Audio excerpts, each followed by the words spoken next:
Twitch streamers, Hasbro CEOs, and lead R&D designers, oh my, it's Magic Rundown. Oh yeah, let's get into it. The juice is dripping today. We got all kinds of drama. So, what are you going to start us off with, Nick? We're going to be starting off with Mark Rosewater once again coming under fire for Commander. Yeah, so it turns out that when Mark Rosewater was confronted in an interview about the commanderization of other formats and products, his response was to look at them with a straight face and say, that's not happening. We're not doing that. That's not an issue. As he releases Commander decks with Modern Horizons 3. Yep. This was prompted on Mark Rosewater's Tumblr blog, the Blogatog, which serves as both kind of an informal communication as well as his own personal Q&A forum. Yeah. So he'll get a lot of questions from silly, jokey Magic stuff to more serious... like this, like, hey, we feel like you're trying to take these other formats in a different direction and you're, like, taking away their identity. Like, those kind of questions. Versus, hey, can I eat my opponent's cards to commit crime? Which, in this case, the question asked, like Mike had said, was... Hey, it feels like with the release of Modern Horizons 3 announcements, Commander's cannibalizing into other formats again. Yep. What do you have to say towards people's feelings that Wizards is slowly commanderizing everything else? He pointed to the uptick in standard play statistics, the recent Rakdos Vampires list from the Pro Tour in Chicago, as well as just general online metrics to say, no, other formats are in fact in a good place. We are seeing record turnouts for almost everything. Standard's in a great place. You have nothing to fear. We are not turning Magic into Magic the Commandering. I'm extremely skeptical on this because I don't think that in person I have met a person who's enjoyed playing Standard in quite some time, since Sheoldred dropped. You and a lot of other people, because... And a rogue vampire deck winning an event does not equal diversity and healthy. Like, commanderization of stuff aside, that shows how, like, separated from the community Morrow really is, because that's not at all what any of the people actually playing these events are feeling or saying. Otherwise, they wouldn't be coming at you with these questions and allegations of like, hey man, like what's going on? You're kind of like leaving us out to dry here.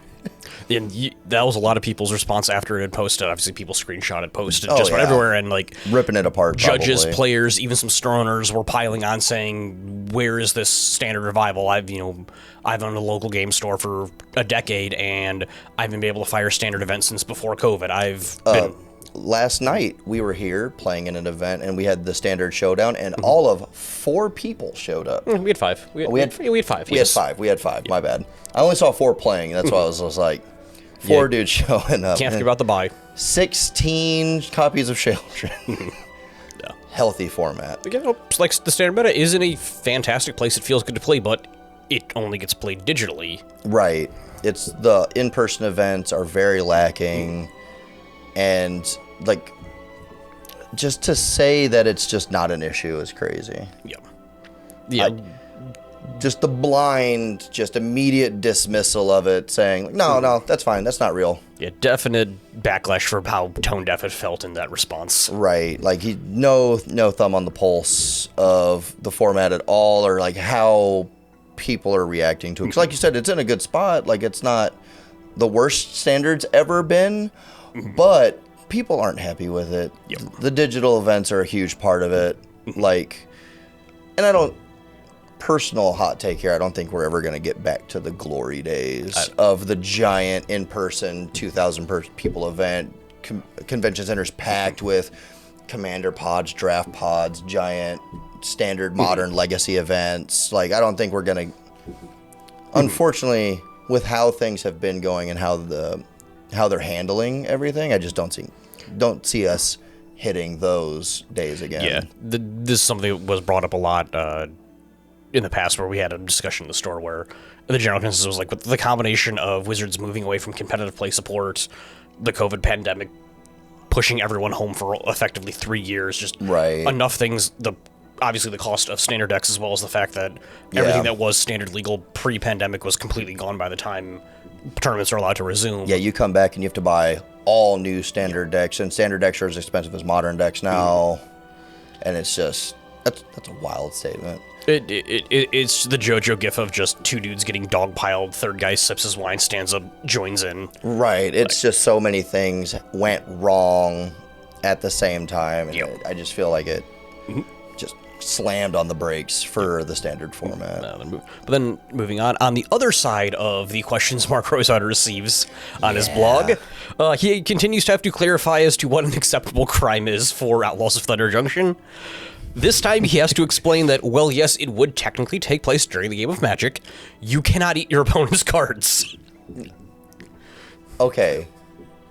If it was like a basic land or something, I'd be like, you know what? You really wanted that. You really wanted to commit that crime. I'm going to let you have that.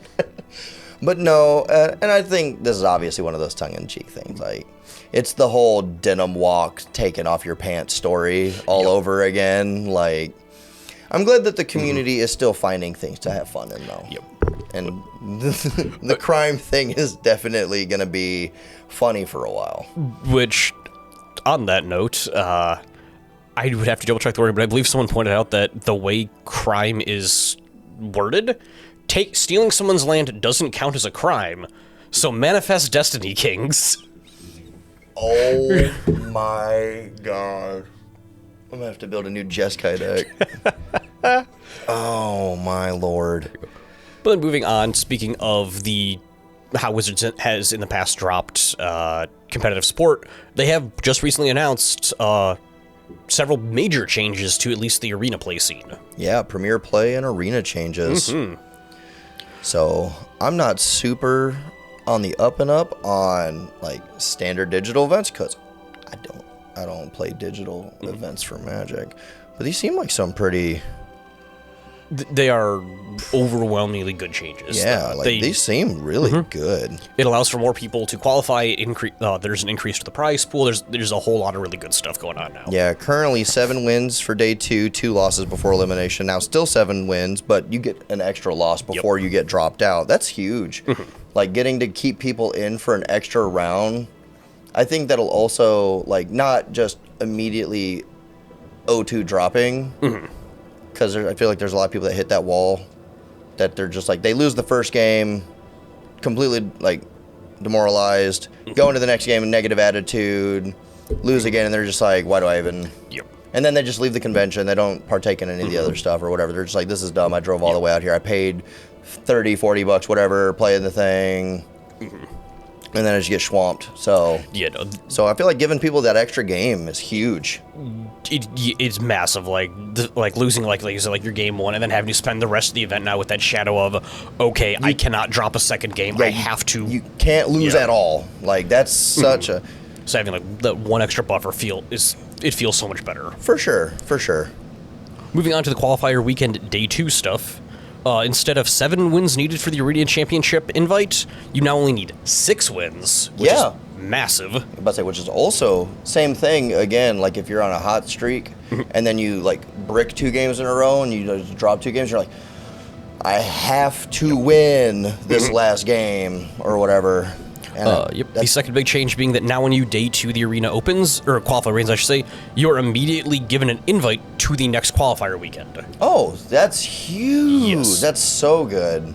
Yeah, we absolutely support that. That's super nice. And the final thing is, in the past, they had what was called the at-large leaderboard, which would just update on rankings so you knew kind of where you're placing. Right. Because so many more players are going to be able to get to day 2, get to the next qualifiers, they're just going to get rid of that entirely, so you no longer have to sit there refreshing over and over to find out, am I making it? Did I make the cut? It's like, nope, you're just guaranteed now. Right, like if you just hit the number, you're good. Like you got your wins, you're done. Like nobody cares, you're fine. Like looking at this now, especially, it makes sense. If this is a digital-only event, there's no worry about player capacity. You don't have to worry about keeping enough staff around. It's just, you got the wins, you get to play now. Exactly. No, and now kind of the biggest major change is directly to the Arena Championship itself. Oh, yeah. In that, in the past, only 32 players were allowed to qualify for this event. It was the biggest. I feel like this is probably the biggest change. Yes. For sure. Up from 32 players, the player cap is now infinite. Yeah, just as many people as can qualify. Yep. So that's huge. Like, even if that just doubles the number, like, that's still a huge increase in players. Like, just going from 32 to 64, if, like, only 60 people manage to qualify or whatever, like, doubling your player pool even, that's massive. Yep. We love to see that. And now it's not going to feel so bad, like, whenever you're that guy and you're like, I played perfectly, I did all my stuff well, and I got 33rd.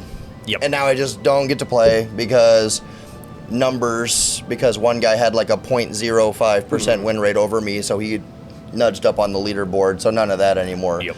Because that's always a feel bad. Whenever you pilot it well, you had a super good event, and they're just like, sorry, didn't make it anyway. Feel bad. So that's huge. We love to see that. Two players still receive the Magic World invites, which is expected. However, the top 16 now also qualify for the Pro Tour. Oh, yeah. And finally, instead of $200,000 in prizes, it's now $250,000 of prizes. Yeah, we take those. Yeah. That's No one ever pretty good. complains about a price pool increase. Right, absolutely. I mean, you got to buy those standard decks somehow. Yeah. Overall, I've seen only positive reactions to these changes. They're all fantastic. Yeah. I feel like these are one of those things, like, in retrospect, makes a lot of sense. Yep. And it's just, of course they would do that. Yep. Of course we would make it easier to qualify, shorten how many games you need, and then uncap the amount of people that can qualify. That way, just as many people that are good at the game and can qualify get to participate. Yep. Also, that top 16 qualify for the Pro Tour is pretty nice, too. Yes, that is a nice change. Hopefully we'll get to start seeing some fresh faces showing up to the Pro Tour, because Yeah. it's a little weird seeing, like, Reed Duke win a Pro Tour. Like, didn't he win a Pro Tour back when I first started playing Magic? Yeah. You just, like, get to watch back, and you just see, like, LSV and Reed Duke Yep. everywhere for, like, 2 decades. And then finally, in the announcement, they also gave us the upcoming dates for all of the arena qualifiers and championships. In May, it's going to be Outlaws Thunder Junction Limited, Best of 1 on May 4th, Best of 3 May 10th. Okay. June is Explorer format, June 8th, Best of 1, June 14th for the Best of 3. These are all staggered about a week apart from each other. Yeah. July is Historic on the 6th and the 12th. Then there's going to be a second July bonus event for Modern Horizons 3 Limited on July 7th. And finally, in August, we have Bloomborough Limited on August 3rd and 9th. Yeah, so that seems like a pretty nice little schedule. Nice spaced out, little time in between. Bonus event's nice. We never complain about a little bonus event. Yep. And then for the upcoming Arena Championships, Arena Championship 5 will be held on March 1st through March 30th through April 1st. This is not a 30-day championship. Hey, you could be Iron Man Challenge. Arena Championship number 6 will be July, date to be determined, and the Arena Championship 7, the final one for this year, will be held in either October or November. Yeah. Okay. And then moving on, we have Brazilian players protesting WotC over cutting their language and simplified Chinese entirely from their support. Did you know that if you just straight cut an entire part of the world out of something that has been included in it for a long time, they're going to get mad? yeah, they're not happy about that. Yeah, did you know that Magic the Gathering is the biggest card game on the planet? And did you know that people that aren't in Europe or Japan or the States play it? That's crazy. I still can't believe that they just completely cut 2 languages. Yep. That's the most wild thing to me. Unfortunately, it's not terribly surprising. They've already cut support for several other languages in the past: Korean, Chinese, Yeah. Russian. Yeah. But I will give it credit, the Brazilians, for protesting in possibly the funniest way. Back when Wizards first made the announcement that they were going to be dropping support for the Portuguese language, they began replying to comments on their Instagram and Twitter accounts with photos of a naked Brazilian football star. Yep. Footballer Marcos Andre Bastia dos Santos. Yep. God. Or Vampire Devil in English. I learned as I looked into this is a very common form of protest. Like, whenever Brazilians are unhappy about things on social media, go to the comments, you will probably see a naked Brazilian man.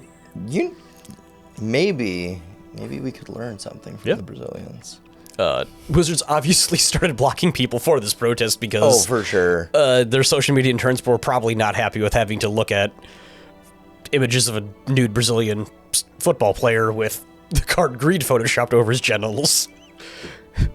But they were effective. Oh yeah, I definitely think that they got their message across. Unfortunately, I don't see Wizards doing takesies backsies. This is a huge decision for them to make. Yep.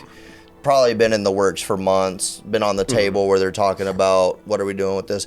These languages only make us so much money, distribution costs, yada yada yada, blah blah blah, event turnouts, whatever. But at least they're handling it with class. Yep. And then, as one social media personality, Magic YouTuber Spice8Rec pointed out, that since the release of Streets of New Capenna, which featured the box topper in every language Magic was printed at the time, almost half of those languages have been discontinued. Yeah, they're dropping like flies, really, because New Capenna wasn't that far back. As of going to Modern Horizons 3 with the change, the supported languages will be English, French, German, Italian, Spanish, and Japanese. Yeah. And quite amusingly, at the rate they're going, people are theorizing that likely the only languages that Magic will be printed in a few years is English, Japanese, and French because of the Quebec people. Yeah. The Quebecois, I don't know. Quebecois. Thank you, yeah.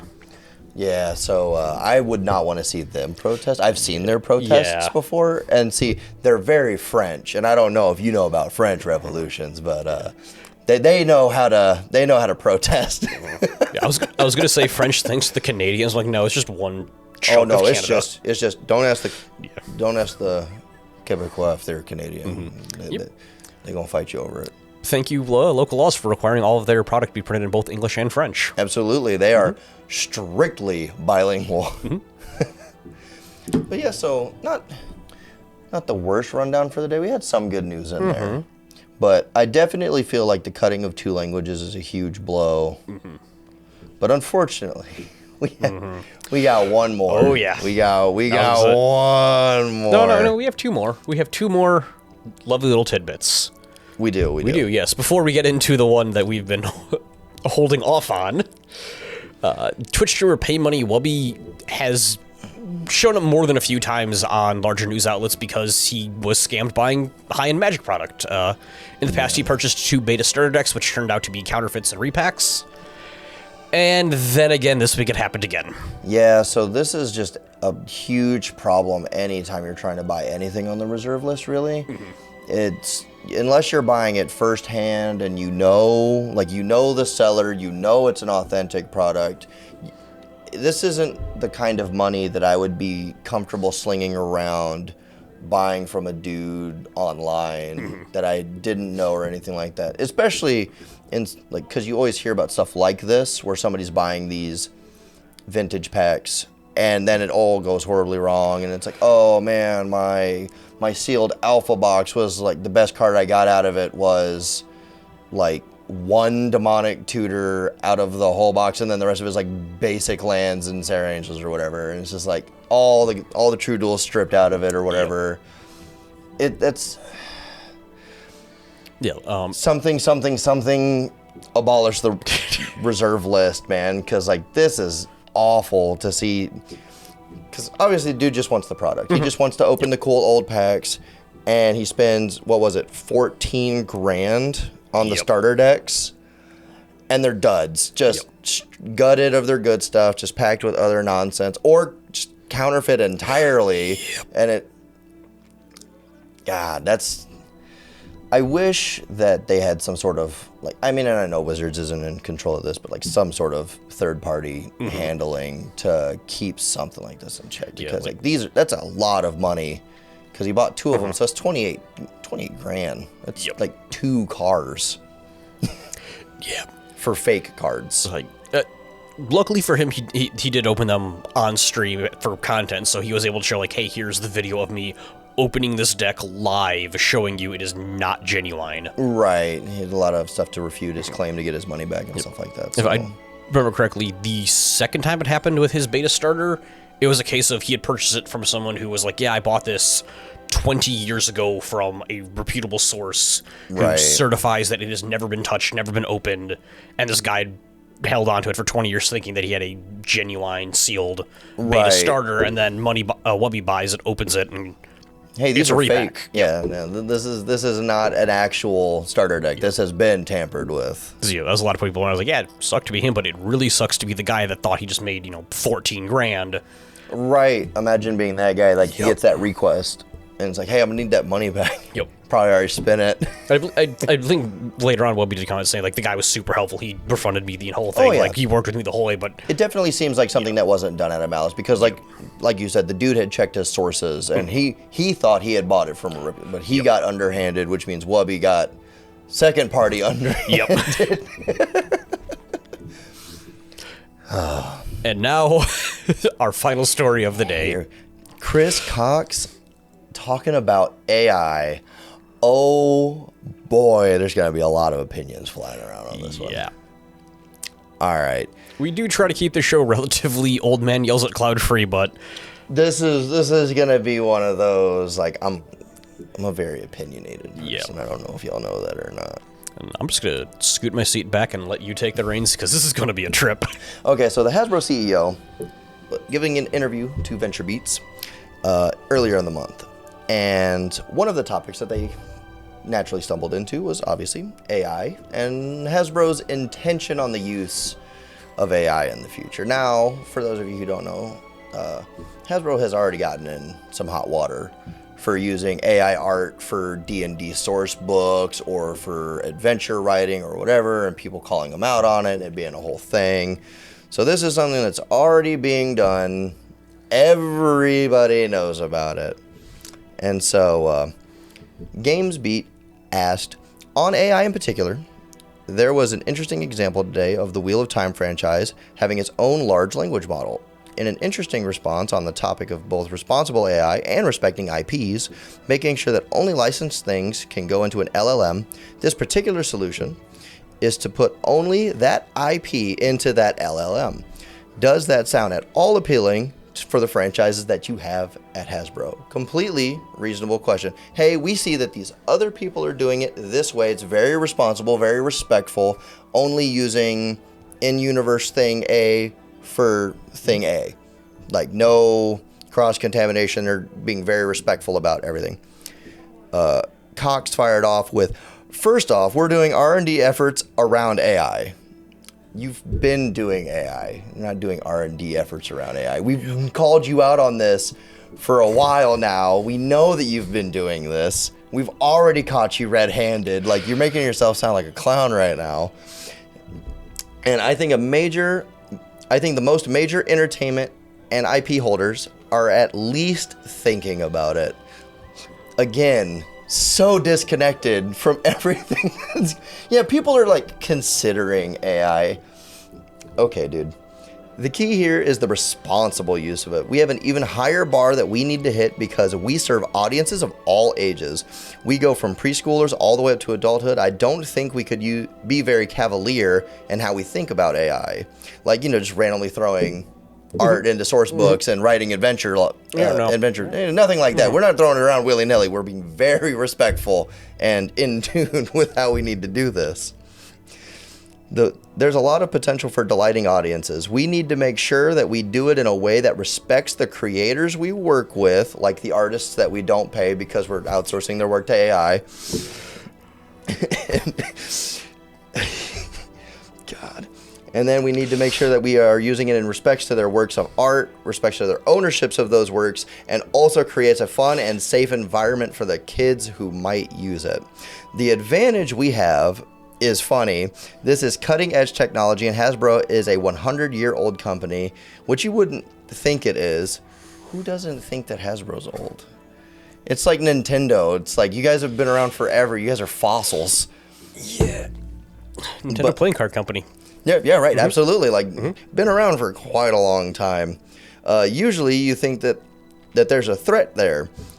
But when you talk about the richness of the lore and depth of the brands, D&D has 50 years of content that we can mine. His literal word was that we just mine out D&D. It's fine. There's so much stuff in there we can use. Literally thousands of adventures that we've created, tens of millions of words that we own and can leverage. Magic the Gathering's been around for 35 years, more than 15,000 cards that we can use. Peppa Pig has been around for 20 years and has hundreds of thousands of hours of published content we can leverage. Transformers, I've been watching Transformers since I was a kid in Cincinnati in the early 80s. First of all, what is why just throw, I've been watching Transformers since the 80s. That wasn't even part of the question. Two, we have D&D, Magic, and 20 years of Peppa Pig.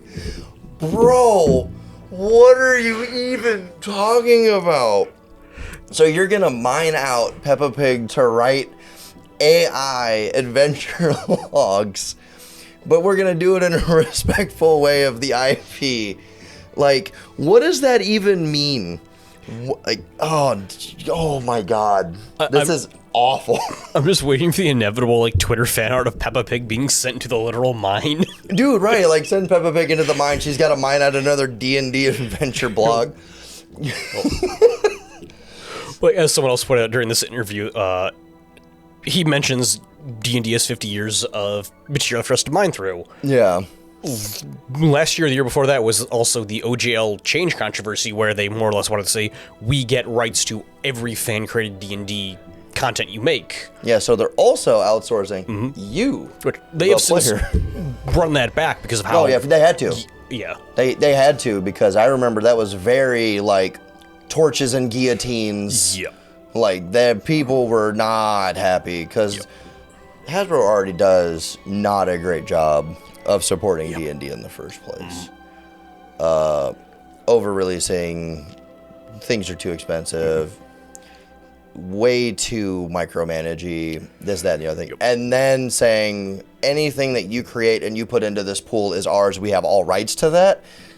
Yeah, it's a bit, that's a bit too far. Yeah, corporations don't think in, they're likely the OGL conversation was happening this same time Chris Cox was having this thought of, I wonder if we can mine our D&D. I wonder if we can crowdsource out all the stuff we mine our D&D through. Yeah, right. That's insane. Cox finishes a statement saying that we can leverage all of these things to be able to build a very interesting and compelling use case for AI that can bring our characters to life. We can build tools and aid in content creation for users and create really interesting gamified scenarios around them. They're gonna gamify Peppa Pig? I can't believe it. Why would they do that? To which GamesBeat responded with a simple, with all the change that's happening, how do you maintain command and control over the whole empire? Well, we're a toy company. That's all. We're just a toy company. I don't know if you know that we own half the fucking entertainment industry, but we're a toy company. It's that we're just Toys R Us kids. We're a pretty soft empire. Once again, I think it's a parent gift that you have to figure out.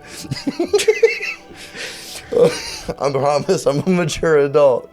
I promise. Oh man, I'm sure if you went to a classic P&G style brand manager from the 50s and you told them that the world looks like today with user generated content and how the internet pre-AI, they'd say, how do you control the thing? And the answer is, it's not really control, it's co-creation, it's engagement, it's truly embracing a community mindset to a brand being owned by more than just the company, but by hundreds of thousands of fans who care passionately about it as you do. Oh my giddy aunt, there is so much to unpack. We're not an empire. We're not trying to monopolize everything and have direct control over everything. We're soft empire. We're mom and pop shop. We're small people. We just make toys. We're your local multi-billion-dollar corporation. Right. It's your friendly neighborhood megalomaniacs.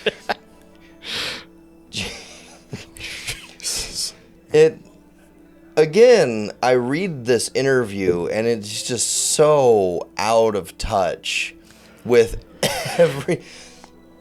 like you said, not that long ago, you were literally telling people that you owned their stuff. You make it, we own it. But you're like, but we're doing this for the people. We are owned by everybody. It's a community effort that we are the only people that get to have any say in it. It's like democracy in China. Yeah, sure, you get a vote. Hell yeah, buddy. Go you. And then he continues saying, that's going to be the mindset that you have to have and remember as you evolve for the brave new world of tools that have been coming out. I use AI in building my D&D campaigns. I play 3 or 4 times a month with friends. I'm horrible at art. I don't commercialize anything I do. It doesn't have anything to do with work, but I'm able to accomplish with the Bing image creator or Chat GPT. It really delights my middle-aged friends when I when I do a Roll20 campaign, Jesus, or D&D Beyond campaign, and I put some PowerPoints on the TV and call it interactive maps. Holy! Oh, there's so much in this interview. That entire sentence, like, I'm the one who writes the notes for these episodes. That is fully bolded, underlined, highlighted, the whole, like, that hit me like a truck when I got it. Like, oh yeah, what? me and all of my boomer friends, we sit around the TV with our PowerPoints of AI art, and it's interactive and it's super cool. I go onto Bing Image Creator and I just throw some stuff up. Oh my god! Not to this big image creator, but reading that as the CEO of a Fortune 500 company uses Bing. Right, like again, out of fucking touch. Like, dude doesn't even live in this plane of existence. And I love that there's me and all my middle-aged friends. We just sit around the TV and watch D&D AI art PowerPoints and call it interactive maps.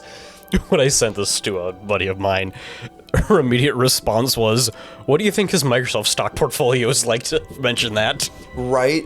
Another thing, like on a little bit of a more serious note I'd like to call out here, is like the two-facedness of it. He's like, I do this. I make the AI art and I do the thing, but I don't commercialize or do anything.